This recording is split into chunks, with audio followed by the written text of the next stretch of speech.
নষ্ট হয় আপনাকে আনার পিছনে একটা প্রধান কারণ এইটা যদি একটু দেখে ব্যবস্থা করেন তা যদি আমরা চাই তাকে তিনটে বলতে নাহলে একটা ছাদ করে দিচ্ছি ইয়ে ম্যাডামের সঙ্গে কথা হয়েছিল এখানে প্রধান স্যার যদি কথা বলেছে আবার আমরা যিনি এমপি ম্যাডাম হয়েছেন ওনাকে বলেছি আপনাদের মাধ্যমে যদি হয় না আমাদের মাধ্যমে তো এখানে রিপেয়ারিং যেগুলো চেয়েছে ব্লক ওয়াইজ 10টা তো এটা তো রিপেয়ারিং এ দেখো যদি যেটা তোমরা ভালো বুঝবে সবাই মিলে আলোচনা করো আর এমপি ম্যাডাম তো এই সদস্য তো এমনি হ্যাঁ ওনার কাছে আপনি এসিআর করিয়ে নিতে পারবেন এসিআরই করিয়ে নিতে পারবেন কথা দিয়েছেন আপনি যদি ওদেরকে দুটো লাইন বলেন কিছু করলে ওরা খুশি হবে দিয়ে আপনি আপনার যাবেন দুটো পড়াশোনা কেমন করে সবাই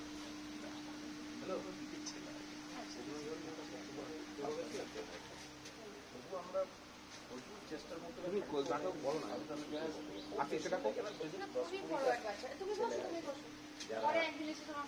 এরা গার্জেনরা আমাদের সঙ্গে ওতপ্রোতভাবে জড়িয়ে থাকে বিরাট ভাবে স্কুলে সাহায্য করেন। তোমরা খুব ভালো থেকো, ভালো করে পড়াশোনা করো, আর পড়াশোনার আগে সব থেকে বেশি যেটা হচ্ছে যে ডিসিপ্লিন ওয়েতে চলতে হবে। আমার ডিসিপ্লিন ওয়েতে চলা মানেই হচ্ছে যে আমার শুধুমাত্র শিক্ষক শিক্ষিকা যারা আছেন তাদের স্কুলে কথা শুনবো সেটুকুনি নয়, তাদের পাশাপাশি যেমন তাদের কথা শুনে চলবে, তাদের কথা মেনে চলবে, সেরকম নিজের বাড়িতে যারা গুরুজন আছেন, মা বাবা দাদু ঠাকুমা যারা আছেন গুরুজন, তাদেরও কথা শুনতে হবে।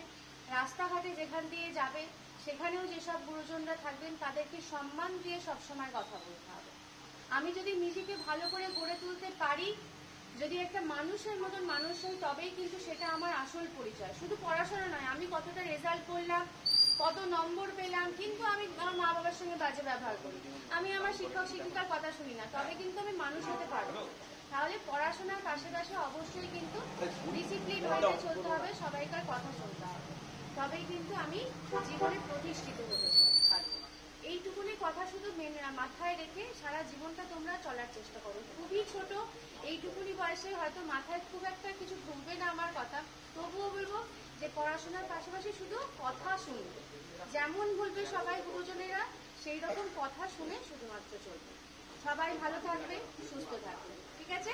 আসি, টাটা টাটা, সবাই টাটা। অনেক অনেক ভালোবাসা।